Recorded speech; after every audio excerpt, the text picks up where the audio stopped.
Mtazamaji wa Dar es Salaam Tanzanite TV, karibu tena katika hiki kipindi chako kizuri kabisa ukipendacho cha maisha na watu, ambapo unakuwa nami mtangazaji wako Ganji Mashaka, au unaweza ukaniita Charming Mama. Na leo hii mahali hapa sipo peke yangu, nimeambatana na rafiki yangu na atajitambulisha kwa majina yake. Karibu uweze kutuambia majina yako. Asante.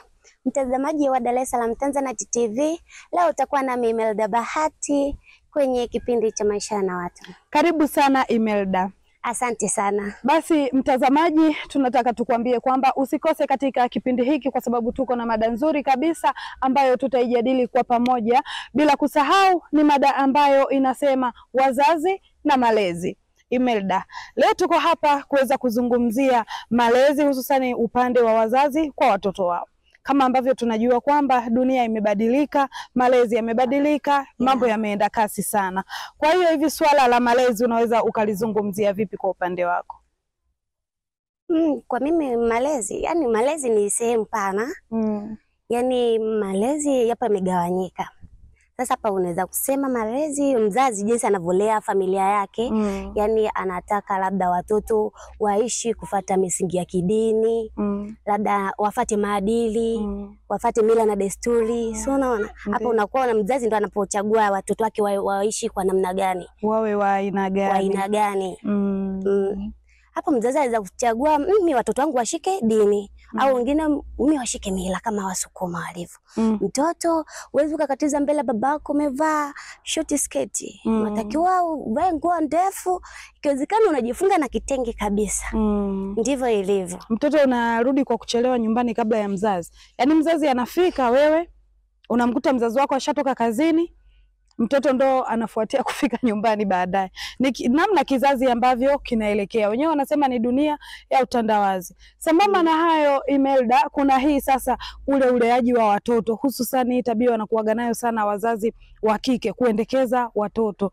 Unakuta mtoto anakuwa na tabia mbovu sana, tabia ambayo mpaka unaona aibu wewe mwenyewe unapokutana na watu wengine. Mtoto anakuwa na tabia mbovu, unakuta mtoto hajui kupiga hodi. Mtoto hajui kusalimia wakubwa mpaka aanzwe. Mtoto huyu hata wakubwa watakapokuja nyumbani kwao anakuwa hana utulivu au napo wageni, hana hofu ya aina yoyote. Hiyo inatokana na mzazi jinsi alivyomlea. Kwanza unavyokuwa unaingia kwenye familia, familia inapaswa iwe iko na sauti moja. Hapo ndipo utaweza kumlea mtoto, yani akafuata misingi. Sio kama huyu anamkataza kitu fulani, wewe upo unakitetea kupinga tena. Hiyo haipaswi. Kama mzazi mnasema mtoto mwisho saa 12 lazima umeingia ndani, basi wote mkubaliane hivyo. Sio mwingine anakuwa anatoa fair kwa mtoto. Kwamba haina shida. Unakuta mzazi anapata kifua kwamba hata nikifika saa 1 mama hata nifanya kitu, baba atanitetea, au baba atanifokea ila mama atanitetea. Ndio, au unajikuta hana uoga. Au kwenye kazi, mzazi wa kike unakuta labda mwanae upo anamwambia mwanangu sasa hivi ushakuwa mkubwa, fanya kazi. Unaona sasa unakuta anampaka za kuosha vyombo.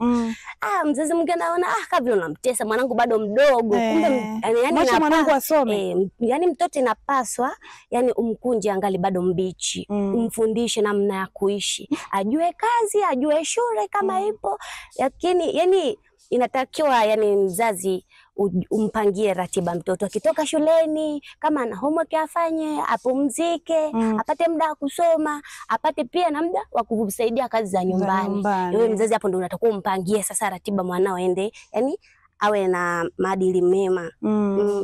Lakini kuna hiyo kumwekea mtoto ratiba sawa, lakini unakuta watoto wanakengeuka. Siku hizi kuna mitandao ya kijamii imekuja, kuna simu, unakuta mtoto anafanya utukutu, lakini unakuta mzazi anambembeleza mtoto wake kwa kumpa simu eti aangalie katuni. Hiyo ipo. Umeona mtoto huyu tena wamekuja wageni, anafanya vurugu, mara amelukia kitiki, mara amempalamia mgeni. Yani haogopi, yani anajionea ni vitu vya kawaida, lakini mzazi unanyamaza. Unajua kuna ile mtoto atafanya kituko, sawa, mzazi utajitahidi basi umkanye yule mtoto wako kwamba wewe unafanya sio sahihi. Mara mtoto amekurupukia simu ya mgeni, kama ni nywele zake amesuka vizuri, amezipalamia, kama baba wa watu wamekuja na uwalaza, utaona hiki ni kitu gani? Mtoto anaanza kumpalamia mpaka wewe mwenyewe unaona mtoto tu. Hapa inapaswa tu mzazi mwambie mgeni akija, mtu ambaye umfahamu, yani inatakiwa uwe na mipaka. Jitulize. Afu pia unavolea mtoto, yani hupaswi yani mtoto amelea kidogo unampea simu kama vile kidude cha kuchezea, kibembelezeo, mpaka mwekee wimbo wa Zuchu na fulani. Hapana, haipaswi hiyo. Yani na mtoto yani hapa analia, yani tafuta namna kubembeleza. Wazazi wetu sisi walikuwa wanatubembeleza kwa namna nyingine, na wala simu hizi hazikuwa zinatumika sasa hivi, lakini ndio tunaona utandawazi ulivyo. Lakini sasa ukiachana kulea mtoto, kuna malezi fulani tulikuwa nayo, hata kama sio mwenga sana, ila kuna namna fulani mgeni akifika sasa unakuta siku hiyo atachinjwa kuku, ataletewa soda, si ndio? Sio vitu ambavyo mnavipata sana mara kwa mara nyumbani, lakini kuna ile heshima fulani hadhi mgeni anapokuja. Sasa wewe mtoto wale wako usogelee pale, mama huwa hata mgeni kuna ile kawaida atasema karibu mtoto tule, ukalete kombe nikuwekee soda. Mama azungumzi na wewe. Kwa kweli? Yani atakukata lile jicho moja matata la mwana ukome lile. Atasema tu, hamna shida, wameshakula. Sasa jichanganye uone. Kuna ile jicho tunapenda kuliita jicho kuongea. Yaani mzazi anakupiga jicho la ole wako usogee. Linazungumza. Ole wako usogee. Mwenyewe unajikuta umeondoka. Lakini watoto wengine wa siku hizi unakuta hata ukimpa lile jicho la jicho kuongea, haogopi. Utasikia, mama mbona unaniangalia? Mbona unaniangalia hivyo? Umeona? Ndio, lakini sasa baadaye unatamani umshike yule mtoto kwa sababu anakutia aibu. Unajua kuna sio, yani inapaswa hivyo. Kishamuona mtoto yani yani unamwambia bado alafu anakirudia kile. Inapaswa akiondoka mgeni umkalishe. Akija mgeni unatakiwa yani unamwambia tu kama kuna chakula wewe. Sasa niko na kama kwa mfano si kwetu. Mgeni akija hapo naomba nenda kale na mgeni. Wanakwambia subiri kama mboga amechinja yani kuku. Usianze kula wewe kwanza. Mwache mgeni achukue mboga nzuri, na ukipewa nafasi ya kuchukua mboga, chukua mboga ile ndogo. Kama uchukue paja kuku. Baada yake uchukue hata kipakatio. Au mgeni mwenyewe anajiongeza na kuwekea hapo. Anakuwekea.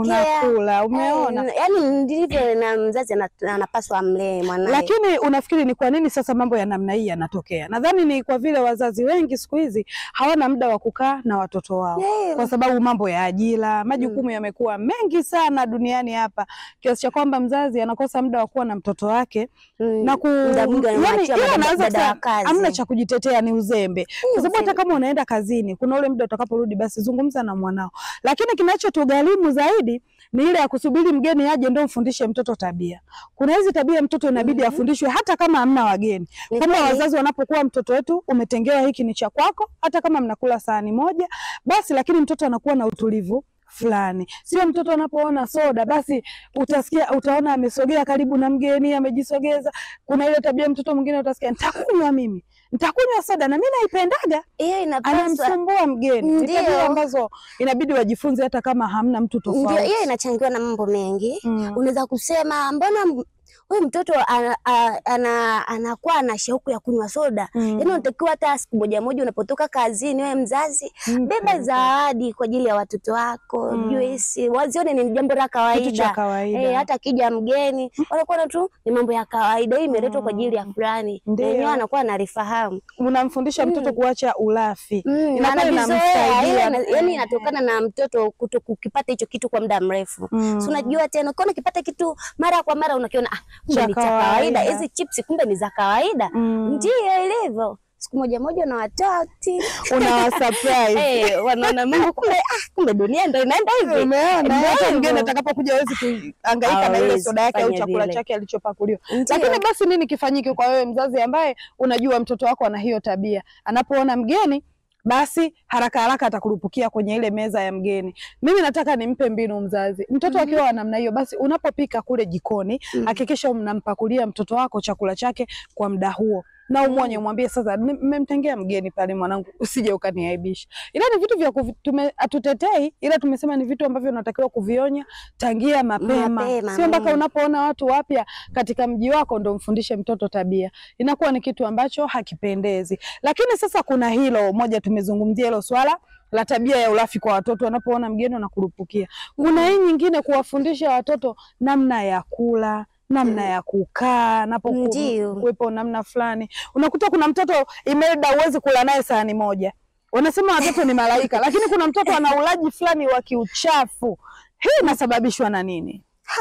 Hii kwanza, yani si unajua tena mtoto anavyoanza bado yupo mdogo, anavyokuwa labda kwa mfano chakula cha shida sana ni labda ni wali ule, kama unatumia mkono. Yani si unajua mtoto avua mikono yake inakuwa imesambaa, kamati wali ule vizuri. Yani napasa wewe mzazi basi unakuwa unamuonyesha usile vidole, usiingize mpaka na mdomo mpaka mwishoni mdomoni kujilamba. Ndio. Yani unatakuwa tu unamuelekeza mtoto wako bado mapema. Akiwa hivi, fanya hivi, yani anazoea mwisho hivi.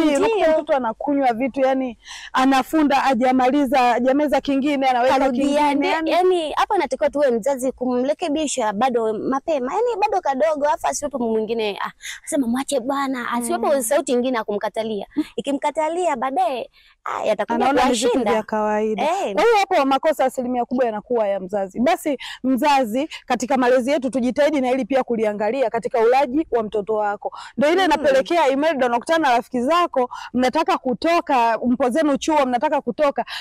Unakuta kuna mtu anakula, mdada mrembo, mkaka mzuri, namna ambavyo anakula, yani uweze hata kuendelea kuwa naye. Namna ya utafunaji, namna ya uchotaji wa chakula na kujilamba vidole. Mtu hajamaliza kula utaona amejilamba, ameshajilamba, yani mpaka unaona kero. Sio kwa watoto wa kike tu, hata watoto wa kiume wanatakiwa kujua, uwafunze mapema. Mfunze mtoto wako namna ya kula chakula anapokuwa hata na wenzio, aweze kula sahani moja. Ni kweli. Au ndo atasema tutatumia vijiko. Hapana. Hata kama ni kijiko kuna namna ya utafunaji. Unajua anaweza katafuna ameacha mdomo wazi. Anataka kuelekeza, lakini ndivyo ilivyo. Anataka kuelekeza aelekezwe. Kwanza tabia, yani kila kitu mzazi, yani wewe ndo unatakiwa umcontrol. Si wewe ndo umemzaa. Unatakiwa bado upo mdogo, naanza kumuelekeza mapema. Kila kitu, akija mgeni, mkalimie, mkaribishe, mpe kiti. Unapoenda kwa watu piga hodi, unapoingia chumbani, uwani, piga hodi kidogo. Shule aga, ndivyo inavyopaswa. Mtoto anafahamu. Unapoamka asubuhi amkia wazazi. Kuna watoto wengine sasa hivi hawamkii. Ni jambo, yani wanaona unaweza kumwambia, "Au jambo mwanangu," akakuangalia tu. Anasema tu si jambo. Amemaliza. Kwa kweli sio vitu vizuri. Kwa wazazi ambao tuna tabia ya kuachaniza watoto, tujitahidi kurekebisha. Tujifunze kuwa na muda na watoto wetu, tuwape muda wa kuzungumza nao, lakini pia kufuatilia tabia zao ambazo wanazo. Yamkini sawa wazazi mko bize makazini, kwenye mabiashara yenu, katika pilika za utafutaji. Lakini hakikisha unatenga muda unapokuwa na mtoto wako, uangalie basi kipi sahihi, kipi kisicho sahihi, ili uweze kumrekebisha na umwambie mapema. Kama ambavyo Imelda ameshasema, samaki mkunje angali mbichi. Usisubiri akomae ndo akishakuwa mkubwa utaanza kumwambia eti kula hivi, hawezi kukuelewa. Ataona ni usinyoe hivi. Usinyoe hivyo. Atakushangaa. Mwanangu ukiondoka aga, I say ni vitu ambavyo. Lakini sasa hizi tabia zinaanzia pia kwa wazazi. Mzazi unatakiwa kuwa role model wa mtoto wako. Ndio. Kama wewe ukiondoka nyumbani hauagi, mtoto ataona kitu cha kawaida. Hata kama ni mtoto mdogo usimdharau. Hata kama unaenda kazini, yeye anaenda shule, muage. Anapoenda shule mwambie bye mwanangu. Ndivyo inavyotakiwa, na baraka ndivyo zinavyojileta. Na sio kwa watoto, hata wale watu ambao tunaishi nao majumbani. Unajua kuna mtu anaweza kawa na wafanyakazi, lakini anapoondoka na simfanya kazi tu. Hajui mtu kama ameondoka au bado yuko ndani. Yaani binti anashangaa tu haupo. Hamna mtu. Mpaka aanze kuangalia yeye sijui yupo. Hiyo tabia kwa kweli nzuri kwa kweli. Unapoondoka pia mzazi aga.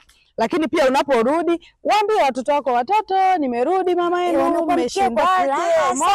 Ni tabia ambazo mtoto pia atajijenga nazo na yeye mpaka katika ukubwa. Ataona kwanza ataona ni jambo la furaha bila kufanya hicho kitu. Atakuwa ataona mbona upweke kwaje hivi. Mtoto atakuwa anaona kama vile sijui kuna changamoto fulani hivi kwenye familia. Lakini ukizoea hivyo, mtoto kwanza atakuwa na amani, hatakuwa na ile nidhamu ya kumwogopa mzazi wala mtu. Atakuwa anaongea naye kwa heshima. So utakuwa umemtrain wewe mwenyewe mapema. Ndio, kuna vitu anakuwa anavifanya hata akiwa mbele ya jamii za watu wengine, vinakuwa ni vitu vya kawaida. Ndio, utakuwa unajisifu kweli, nimezaa mtoto, nimelea. Mtoto anakuwa na adabu zake. Kwa kweli. Na hayo ndio ambayo tulikuwa tunajadili hapa katika kipindi chetu cha maisha na watu. Basi nawe mtazamaji, utuambie katika jamii yako inayokuzunguka, je, upande wa malezi umekuwaje? Mtoto wa mwenzio ni wa kwako au ni mtoto wa mwenzio mkubwa mwenzako? Mtazamaji atatuambia, maana siku hizi wana kauli zao kwamba mtoto wa mwenzio ni mkubwa wa mwenzio. Sisi tunataka tukwambie hiyo kauli haipo kwa kweli. Mtoto wa mwenzio ni wa kwako. Na hiyo ndio inasaidia kwenye malezi mazuri. Ila sasa kuna hii, tunasema mtoto wa mwenzio ni wa kwako, ila unapomkuta mtoto wa mtu amefanya kosa ukamkanya, mzazi wake hakuelewi. Wazazi wa sasa hivi ni changamoto kidogo. Huenda labda tuanze sisi kama vijana tuanze kubadilika. Lakini kwa kifupi tu tujitahidi tu sisi wenyewe kubadilisha namna ya kuishi na watoto wetu, ndio tutajenga jamii iliyo bora. Unakuta mtoto wake amefanya tukio ukamuonya, akienda kumwambia mzazi wake akija na huko umeniasaidia mwanangu, itakuwa tena ni ugomvi kwa wazazi, ugomvi mkubwa. Lakini inapaswa tu wazazi, kama mmekuta kweli mtoto wako amefanya kosa, inapaswa yani ukubali tu mtoto wako anakanywa, anakaa kwenye mstari, yani ujue tu hapo anakusaidia kukulelea mtoto. Wanakusaidia. Kuna wengine wanakuambia, kwa hiyo mimi uliona sijui kulea mtoto wangu. Mpaka wewe uende umrekebishe. Mama Uswahilini tena bora tu mama Uswahilini anaweza akakuelewa. Kuna hao wengine utamwambia mwanao ana tabia 1 2 3, anakataa, anakana. Mwanangu hawezi kufanya vitu vya namna hiyo, mnamsingizia. Hii inatokana na yani mzazi kutokukaa muda mrefu na mwanae, hamsomi tabia. Muda mwingi labda amejikita kwenye majukumu ya utafutaji pesa tu. Anashindwa anaona mwanae ni mtu mzuri muda wote. Anashindwa kuangalia majukumu ya mwanae. Anashindwa kumwangalia mtoto sijui anaendaje, yani kwa kifupi mzazi tu ampe, yani atenge muda kwa ajili ya familia, kwa ajili ya mwanae. Lakini pia kuna hawa watoto wakubwa ambao bado wanakaa na wazazi wao. Nataka niwaambie, kama una tabia yako hususan kwa watoto wa kike, hakikisha inajulikana na wazazi wako kuliko ijulikane nje. Italetea shida wazazi wako. Kama wewe ni mzururaji, basi na wazazi wako wajue kwamba huyu mtoto wetu ni mzururaji. Sio subiri wazazi wamesafiri. Kuna watoto wa wazazi wao wafanya biashara. Mama akiwa hayupo, ndio ile panya akitoka, paka akitoka, panya wanajitawala. Wazazi wakirudi unajikuta ni mtoto mwema aliyakuwa katika jamii inayokuzunguka. Mazingira hayo wanajua tabia zako chafu zote. Itasababisha na gombanisha wazazi wako na majirani zake ambao wanazunguka na wote. Watamwambia tabia zako, watakataa kabisa. Atasema mimi mtoto wangu mbona nikiwepo hafanyi hivi. Ni kweli. Ila sasa tunawaambia nini hawa wazazi nao?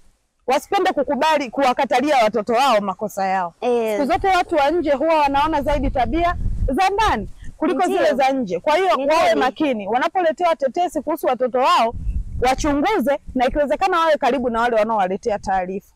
Unamwambia nini basi mtazamaji wa DTTV?